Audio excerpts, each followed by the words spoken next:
Welcome, global people, to yet another episode of Two Chaps, Many Cultures. And you guys heard us talk about a lot about how cultural intelligence is also important in global business and how we need to be culture savvy if we're going to work well together across cultures. Well, guess what? There is one profession specifically where I think the rubber meets the road, where cultures might rub each other the wrong way once in a while. That is journalism. Case in point, broadcast journalism. And today we have some special guests here with us who can tell us about cultural competence in the field of news, in the business of news, and how to reconcile different cultural approaches to how the news stories get told. Stay tuned.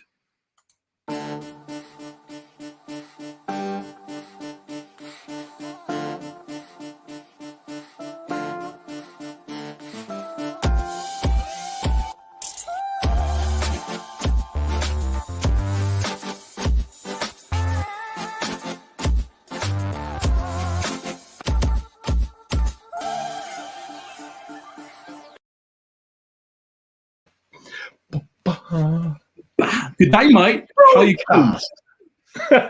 Welcome to the broadcast. It's what we're talking about, broadcasting today. How are you, pal? I'm doing marvelous. What's the news, man?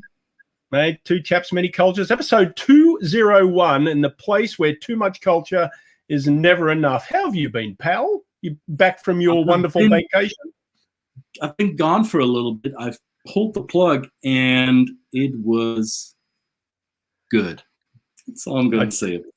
Did get that impression. Go back and watch episode 200 if you have any doubt about that. But yes, we are here today talking about broadcasting. We broadcast. We're the #1 show on the business of culture and the culture of business. Maybe we haven't told you that before, but it is. This is the #1 show. Because we make it so. Because we say so. I mean, nobody else says so. Anyway, but we have a special guest today that actually got some chops in this field. We're just amateurs, but you know. Yeah. So finally, after 200 episodes, Betty Daycare is now inviting an adult into the room who will set us straight in how this is actually done. So welcome to Two Chaps, Many Cultures, Jessica Stone. Hey, good to be here, and love the banter. Just watch out for me, because I can take him as good as I give him. Okay, good. Bring it on. Bring it on. Since that's culturally appropriate, at least in Australia. Oh, it is, definitely. It's expected. It is expected. Welcome, Jessica. Thank you for joining us. And where are you joining us from today?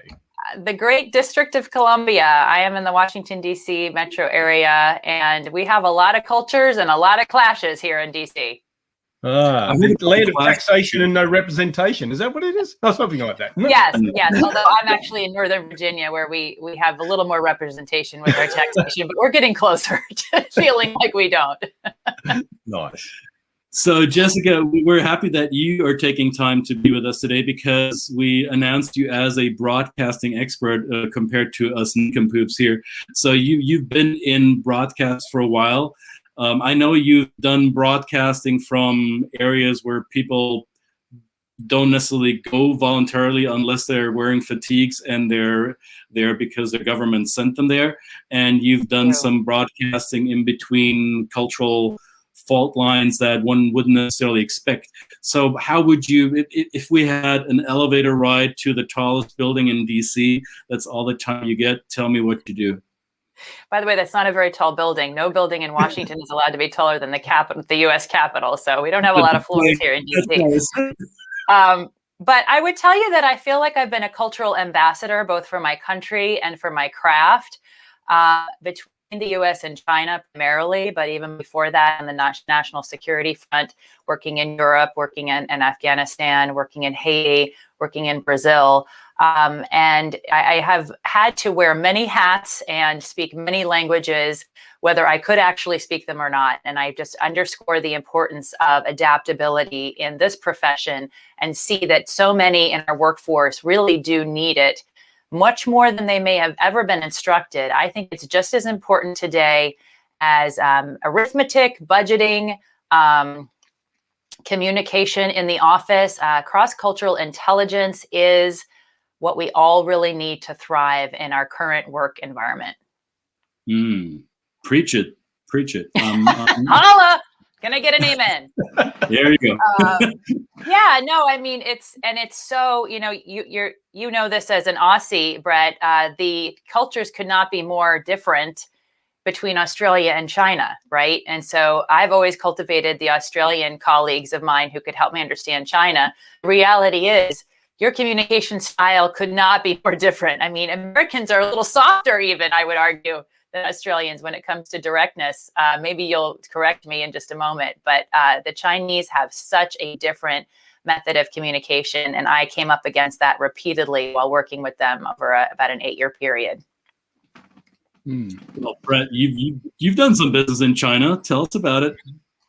Yeah, and I would agree with the directness, although the directness depends, of course, where you are in the US. I'm in the Midwest, and it's a little bit more indirect than it might be on the coastal areas. But our directness comes with a usual salty flavoring of high context. So, and I've mentioned this before, the fact that we use sarcasm and humor to a very liberal degree is something that kind of throws our communications with our American counterparts and colleagues off a little bit. So, and in China, I agree with you. In China, that obviously there's the language barrier you've got to do. So when I've been in a group of Australians in China where you've had to communicate, and using sarcasm and humor there is just definitely off the table. Because so, but wonderful people. I mean, they're just I think the Chinese people are just so wonderfully generous, and that's always been my experience there. And I find it a fascinating place to do business. And I think as somebody like you that's gone there and observed, I guess, a lot of interactions from an external point of view, I would say, what's kind of the process do you think? And I know you probably do this in real time without even thinking about it. It's something you're trained to do. How do you think that, from your observation skills, you've been able to take a step back and observe something that you might even disagree with, and be able to put your journalist hat on and say, but I've got to report on this in a very kind of neutral way? What's the process of doing that from a reporter's point of view? So I think that I believe very, very viscerally that that absolute truth exists, but I also believe that everyone's story deserves to be told. And I think that what we saw 10 years ago is that the Chinese economy was growing and the influence was increasing around the world, but the Chinese story wasn't being told from all angles, and it certainly wasn't being told from the Chinese perspective outside of China effectively. I think they deserve that, and I think that we in the West deserve and require a better understanding of our Chinese colleagues and counterparts around the world, be that in business or government. So my perspective with their stories in particular is that, look, this is a way to help the rest of the world understand a country that is only increasing in size and influence, and that essentially every American and every Westerner and really every African and South American is going to come in contact with in much greater proximity with and in much greater frequency over the next century, and I'm not going to be around for that century, but I would argue at least for the next generation, we're going to be going through these growing pains of how to reconcile the cultural differences between the East, and when I say that, I mean primarily China and the West. And our work is cut out for us. We communicate incredibly differently. And one of my biggest struggles is that while I so love and enjoy telling these stories, I'm an American who really will push for a clear answer from Americans. Like, I want a clear yes or no. So one of the most difficult things about working with Chinese management was that you didn't get a yes or a no. You got a maybe, which was a no, but I didn't take it as a no because I didn't know it was a no for a long time. So, reading between the lines, that very low context style communication That is very challenging in an environment where news is breaking. You need to make decisions quickly. You need to have a lens with which to apply to a situation. You need to basically have your lines drawn. Hey, this is how we do stories to differentiate our product from other people. That took a long time to get management at CGTN to outline for us. And we got there eventually, I think. But then obviously things have greatly changed in the US-China relationship, and it's become a political football, and it's a pretty tough spot to be a Westerner, I think, now telling those stories from a Chinese vantage point, because the influence is so much stronger from Beijing on what you can say and how you can say it. Now, let's put some context around this. So you were, if I'm not mistaken, you were the White House correspondent for a Chinese government-owned news network, correct? Yes, for what had been CCTV and then became China Global Television Network. And left over editorial differences 2 years ago. Very grateful for the experience, learned an awful lot about how China sees itself in the world. And I think that's a really important skill set to bring to people in my book, Crossing the Divide, and in the speaking that I do around that issue, because I really do firmly believe that we need to be able to step into our Chinese counterparts' shoes and understand how they see themselves and how they see the rise of their own country, apart even from the Communist Party, but understanding that the Communist Party has a great deal to do with that. There's a lot of material there, and there's a big gap between how they see themselves and how particularly Washington sees Beijing. So you didn't only tell the Chinese story from a Chinese vantage point to a Western audience, you also were the American reporter reporting about US or Western politics to a Chinese audience. Is that correct? So you were basically the buffer in both directions. Yeah, true crosshairs position, to be sure. Yeah, and that obviously came with incredible and increased challenges under the Trump administration. I started under the Obama administration. That was when we had the Asia pivot policy, where you could argue there was an effort to encircle China, building alliances with its neighbors, both militarily and economically, through things like the Trans-Pacific Partnership and the military alliances. And all of that largely got blown up under the Trump administration when President Trump thought he could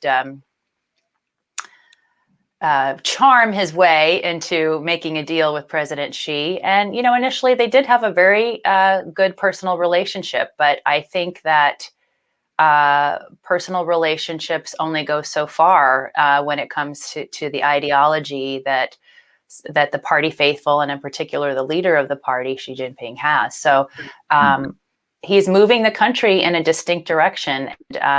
And just this week we saw, guys, the impacts of the Chinese regulators now on US listed Chinese companies. So this is now coming home to roost in our 401ks and in our pension plan investments. You have to be aware of China's policies and how it sees itself just to plan your retirement these days in America.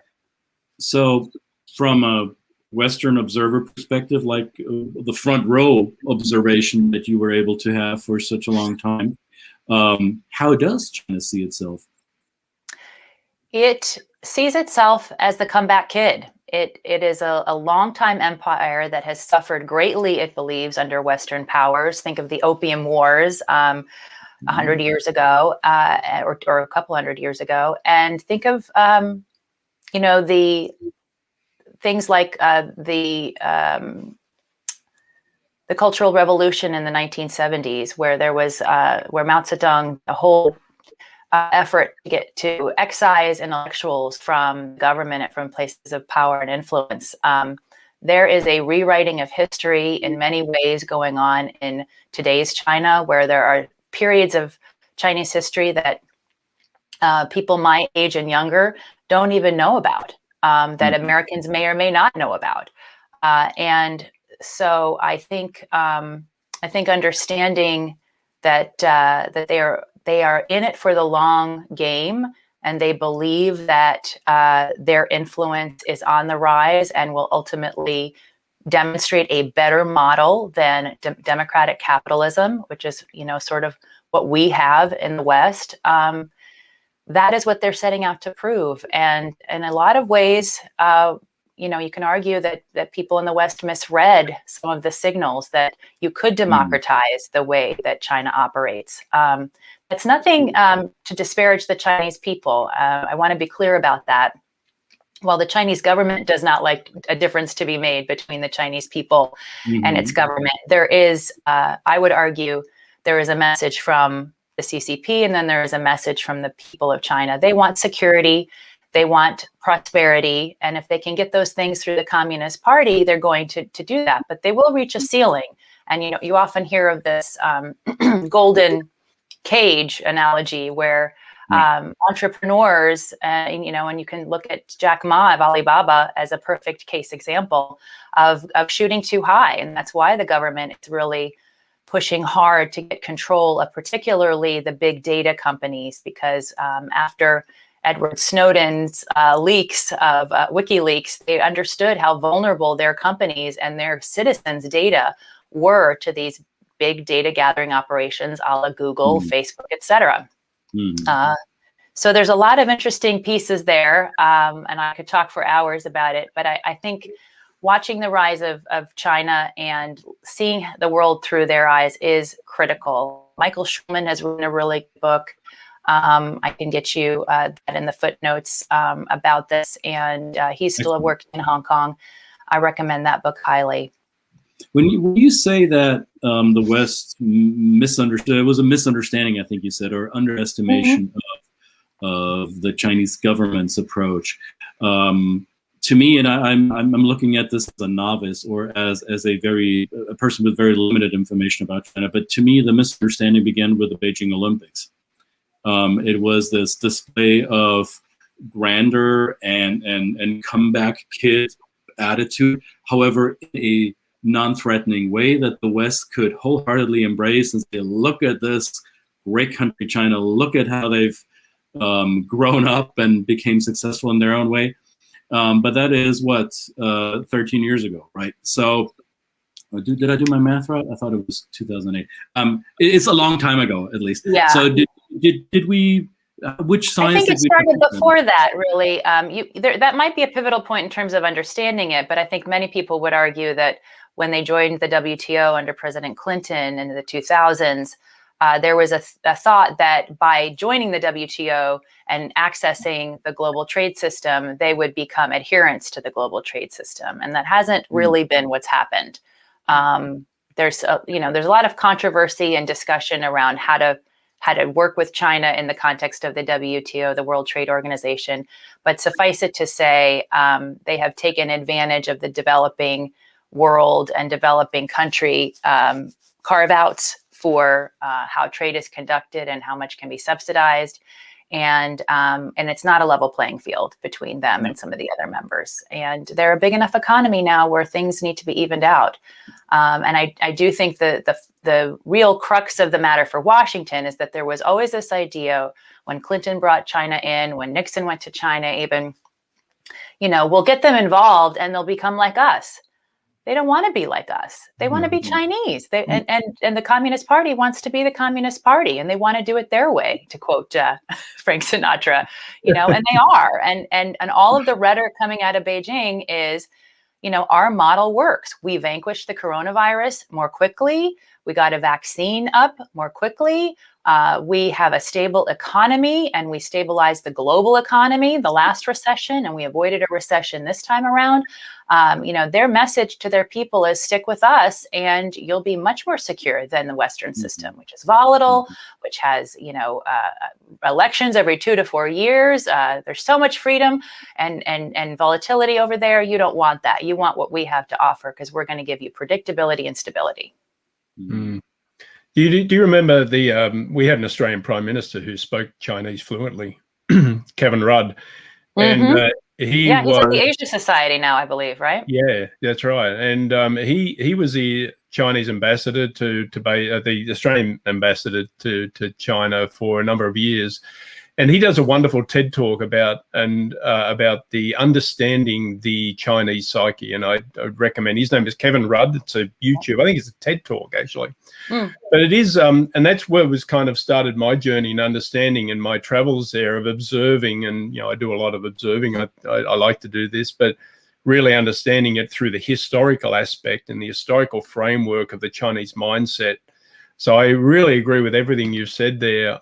That's really where that's where the rubber hits the road, as far as really understanding what the Chinese mindset is today through 5,000 or 6,000 years of history. You can't understand today without understanding yesterday in China. It's just impossible to do so. So, I mean, what a fascinating work you've been doing. It's fantastic. And yeah, that's great. And to be able to report on it and educate, I mean, what do you think it's going to take? Really, what do you think it's going to give the title of the book because it slipped my mind. Michael Schumann did not pay me to promote his book, but who I've interviewed for my own podcasting efforts.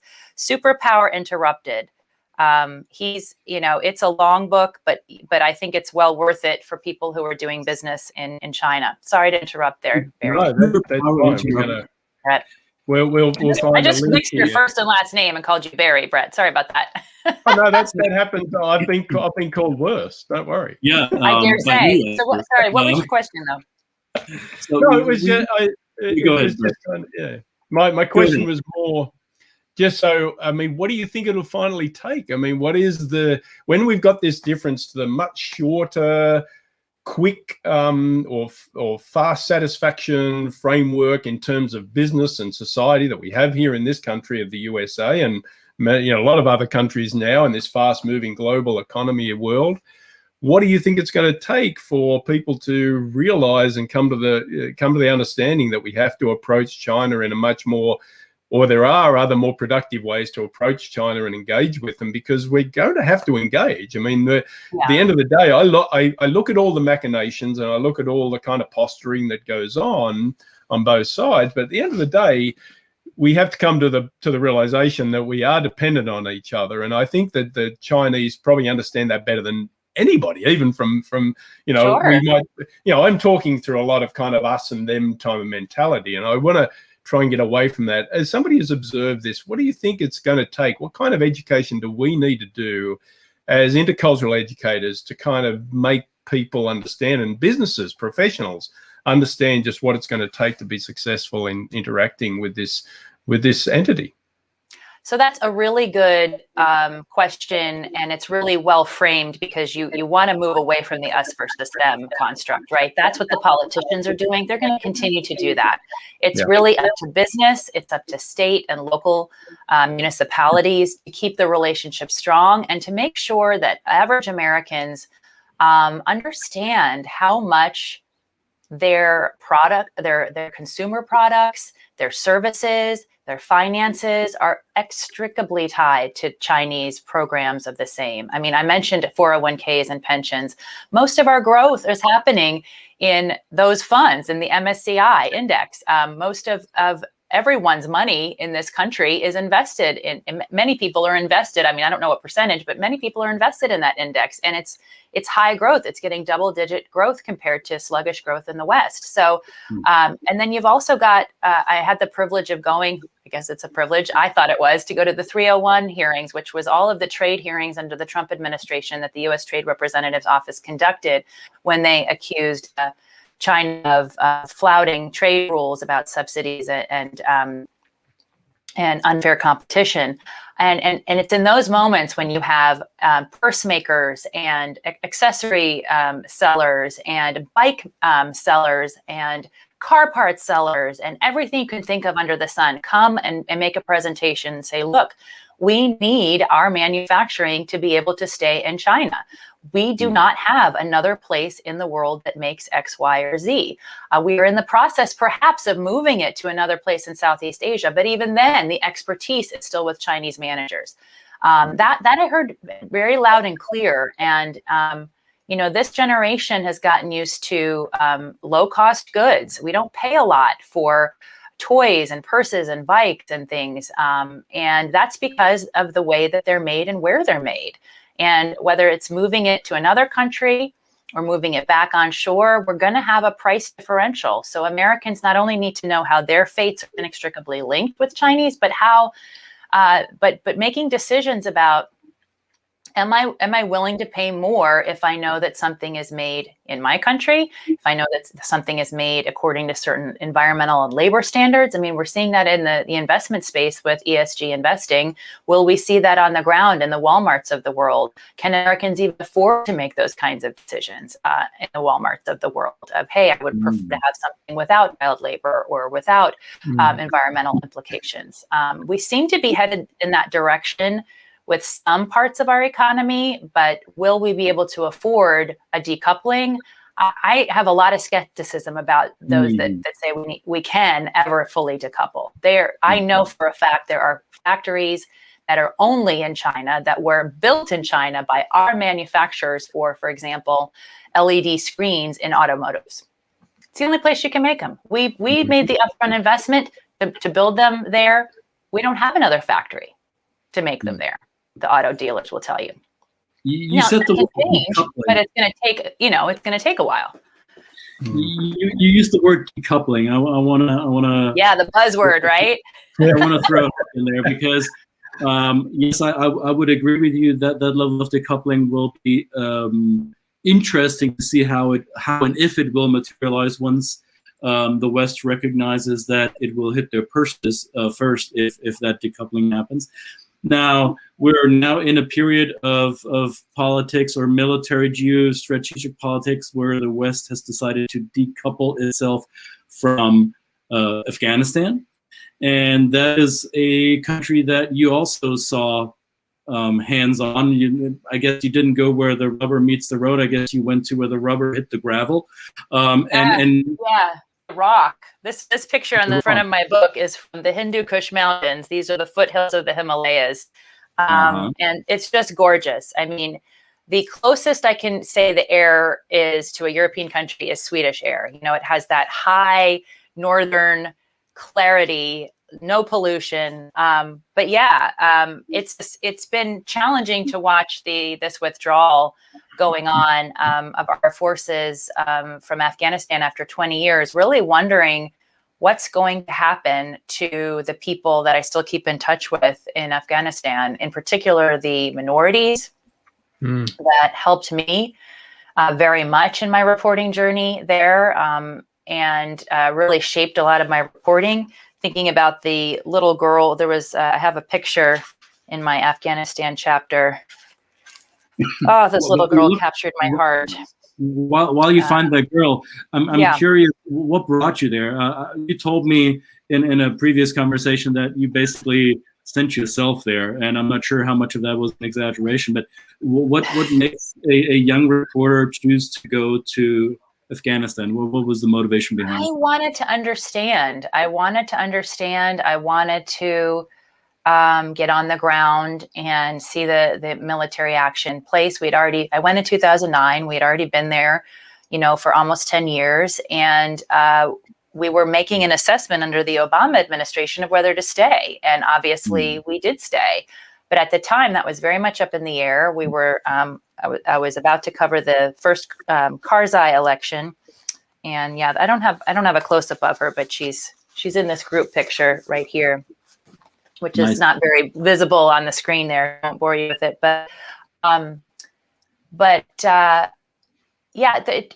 Afghanistan to me is it's a beautiful country. It truly is, as Seth Jones says, the graveyard of empires, though, and I think that is what President Joe Biden explicitly said repeatedly today during his announcement of why we're leaving, that we've done what we can, not just the US, but coalition partners from Australia to Italy to France to Canada to the UK to train the Afghan troops. Germany a little bit. Germany a little bit. But this has been tried before. Russia didn't win. The Taliban didn't win. Other efforts at conquering the country, and it's never really been a united country because it is effectively a bunch of tribes. So I can understand the arguments both ways, but my heart truly goes out to the people that are the most persecuted minorities, as well as the women who have a lot to lose here. If they don't leave the country, some of them are never going to finish an education. Some of them are not going to become the leaders, the doctors, the lawyers that their country needs. Mm. So you showed us your book already. You wrote a book about your experience, right? And instead of calling it Closing the Culture Gap, it's called Crossing the Divide, which I like even better because it is, I think the word divide is, in the English language at least, I think it expresses a more separational state, right? So it's really, there's something cut in between. Yeah, I think it acknowledges that there are differences without saying that that you can't cross over to each other. And I think that's an important message, frankly, internally in our country as well. So what do we expect in that book? I have to admit, I haven't had a chance to read it yet. It will be the next one on the list. So what is it we learn? It's not a long read. You'll see it's got a narrow spine here. It's 150 pages. It's very introductory for people to get them acquainted with a bunch of different countries, how to approach them. I have lessons at the end of each one that I think are broadly applicable to many countries and to many cultural differences. I do spend a lot of time on Eastern countries like Vietnam and China. And I spend a good bit of time in France as well. I studied and worked at 𝙏𝙬𝙤 𝘾𝙪𝙡𝙪 in France. I wrote it because I had been asked so repeatedly about Afghanistan, and I wanted to communicate what led me to go there, some of the things I learned about being there culturally, but also being there logistically. You're putting up on the screen, Crossing the Divide, 5 key ideas. That first one is the first lesson. So I have 20 different lessons, and you'll get 5 of the lessons right here during our podcast here. You need to understand your own culture before you understand another one. I mean, you guys know this. We all have a frame of reference. If you don't understand where the lines are around your own frame of reference, it's going to be much more difficult for you to compare other cultures to your own. And a lot of Americans, I would argue in particular, don't really have that. If you haven't traveled or been exposed to different parts of the country or different cultures within the country or different nationalities from outside the country, or people who are hyphenated Americans who have perhaps been they're first generation Americans, but they've been raised by parents from another culture. I mean, all of these things are the beautiful tapestry of our country, but acknowledging the differences and how we communicate differently under those constructs is really, it's a skill set. And it's one I know you guys work with companies around the world on.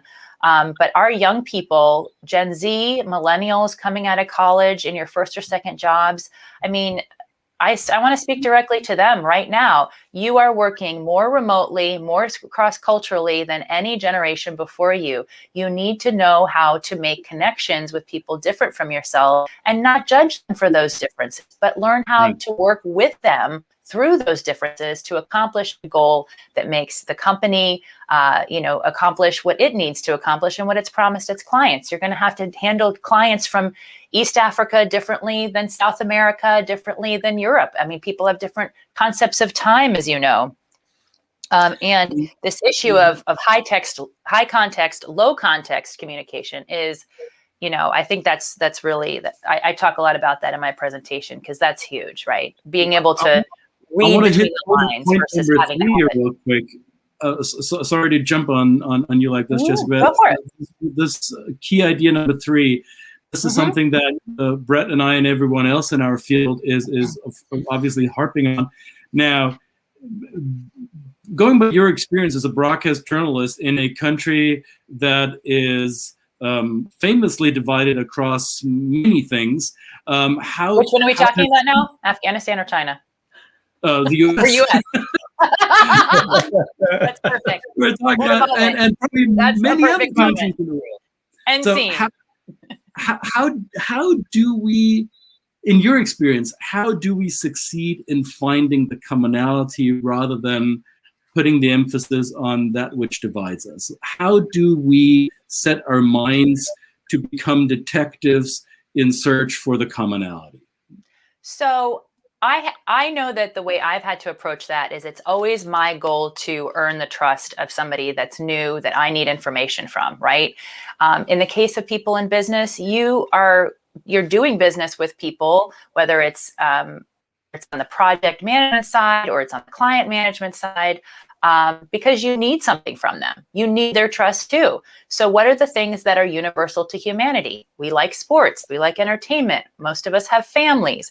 We might travel. There are things that are common to the human experience that you can exploit and ask about. And it's a longer, less quote unquote effective way to talk to somebody. You can't just go right to the point about what you want to talk to them about today. You're going to have to do the sort of 3 cups of tea, another book, right, from Afghanistan approach, where you're building trust, you're building commonality. And that's most helpful. That's really helpful in all cultures, but I argue really mostly in the Eastern cultures. You will have to spend much more time up front investing in the relationship, getting to know people. And I would start a Google spreadsheet, who likes what soccer team or football team, who likes, who has what kids studying where, what are their hobbies, where do they like to travel? Those are all things that you guys, you can build relationships over. Yeah. Where do we find the book? Where do people get We're currently held on Amazon. I'm working on getting it into independent bookstores as well. That is a work in progress. So hopefully by the end of the summer, we'll be there as well. I'd welcome your feedback. Please do me a favor. If you purchase the book on Amazon, leave a review. I want to hear from you what works, what doesn't work, what you thought was redundant, whatever your feedback is. If you find it helpful, we'd love to hear from you because I've certainly been helped in just codifying all of the things I've learned in this, and you will get the 5 lessons and more if you do so. Nice. There's a set of snake knives that go with it. Yes, no Ginzu knives, but we do have an ebook and a paperback. It's low cost; it's under $15, and would love to have you read it, recommend it, and I'd love to come and speak to any of your groups that want to learn more about this skill set, because I do really believe in passing it on. Yeah. All right. From somebody who's modeled it, experienced it, and teaching it with true print on the page. We have a link in the comments to the Amazon. It seems to have succeeded at getting through on Facebook and YouTube. Not sure about LinkedIn, but maybe we'll add those later. Just go search "Crossing the Divide" Jessica Stone, and it'll take you right to it. Absolutely. Now, you got it. Obviously, you put yourself in a frame by design, not by accident. So there's a few pictures that I can barely see, but that picture to your right, is that Madeleine Albright on that frame? Oh, that is Ted Koppel. Ted Koppel. That's Ted Koppel. Madeleine Albright. That's how bad my eyes are. How small my screen is. Yeah. Well, they both have curly hair, we could say. I have a great story about Madeleine Albright, though. When I was a student and we were touring Eastern Europe, we actually went to the synagogue, I believe, in Czech Republic, where she discovered that she had Jewish ancestry. And it was just really neat to be connected to her in that way. And I have a lot of Washington friends who've worked at the Stonebridge Albright Group, which she founded in Foreign Affairs. What a lady. She wrote books in her attic while she still had young children. I'm writing them in my basement instead, but I look up to her to be sure. Hilarious. So for those of us who live, I mean, the 3 of us live in the US, a lot of our viewers reside in North America. Living in the epicenter of the political continuous hurricane, how do you keep your sanity in a city run by division?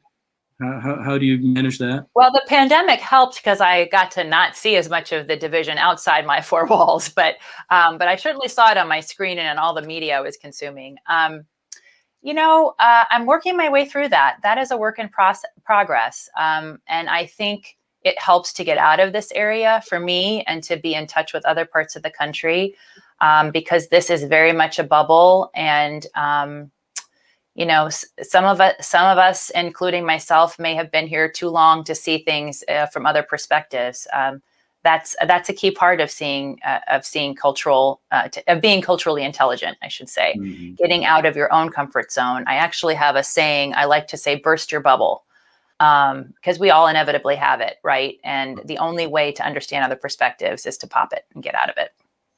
Well, here's a cultural question, because I actually would frame, say, the cultural practice or the cultural teaching that has formed the journal. I think there's a journalistic culture, right? And that has evolved. I remember, this is terrible to say this, in the good old days, I remember, when you watch the news, you got facts, you got what happened today. This is what happened. There was very little, opinion was reserved for other mediums. In the States, not in the Australian media, though. I'm sorry? You've had in the Australian media, you've been allowed to have more opinion than the old, than 50 years ago in the States. Yeah.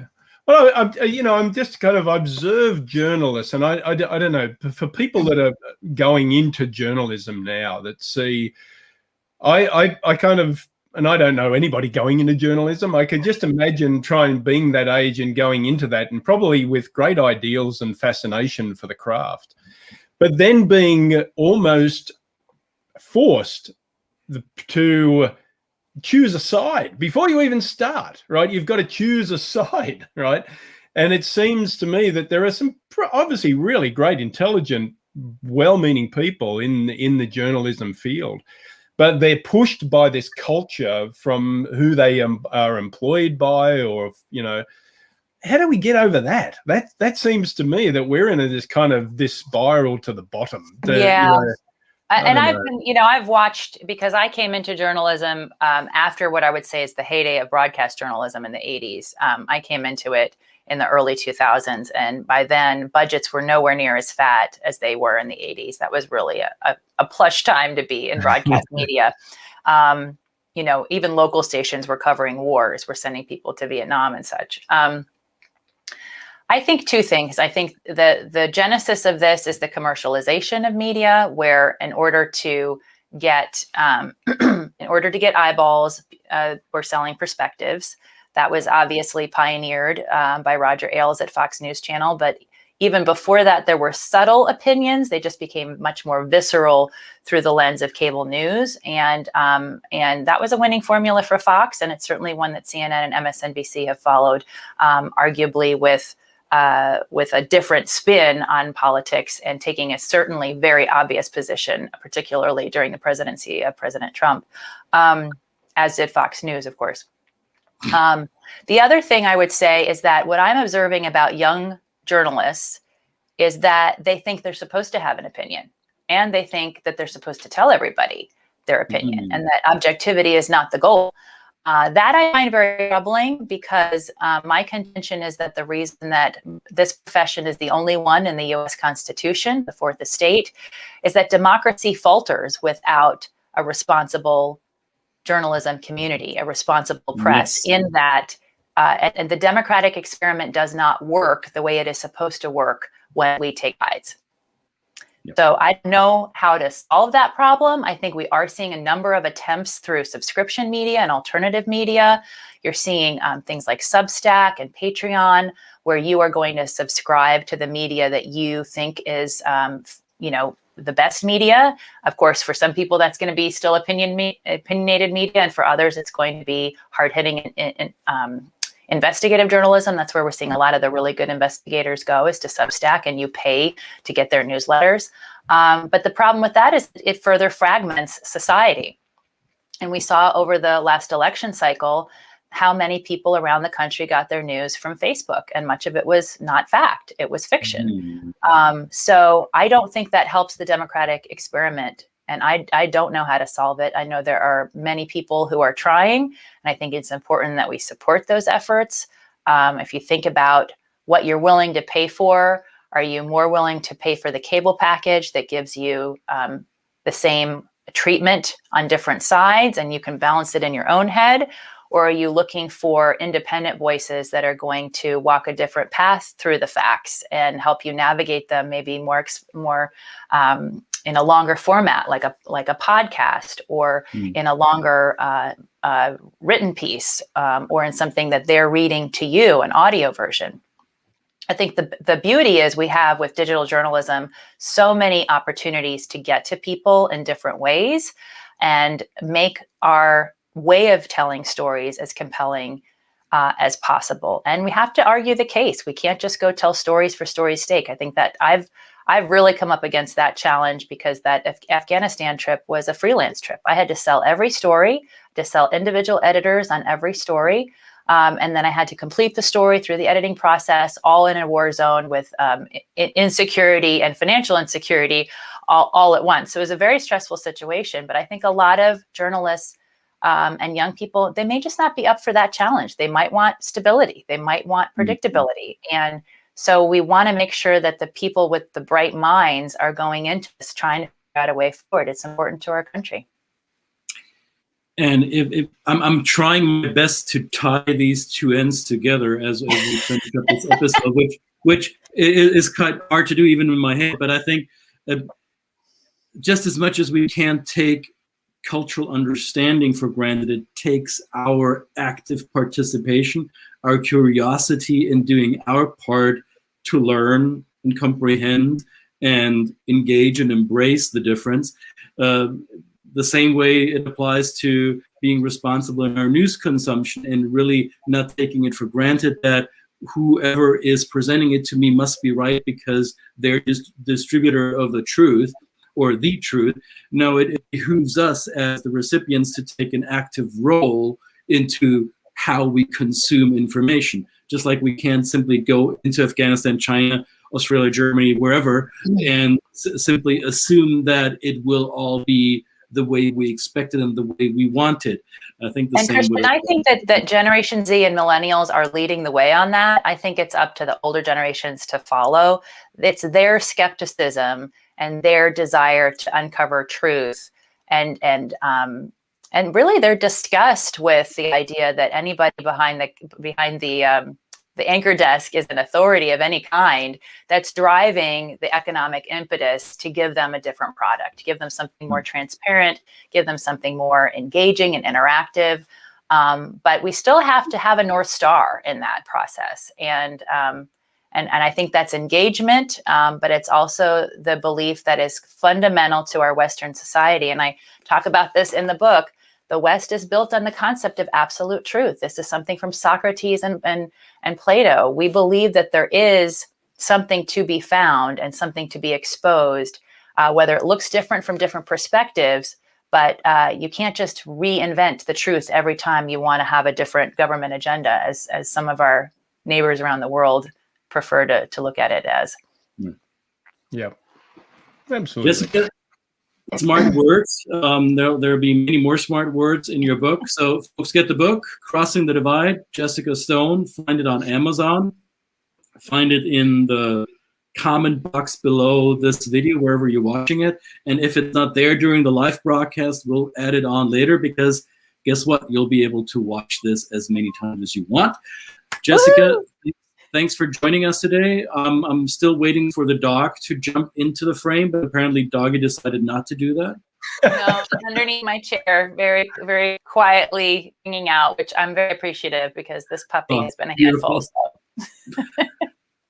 Thank you so much. Much success to you. Keep up the great work. Now I'm sounding like my dad, so scratch that. Can we edit that out? I'm sorry.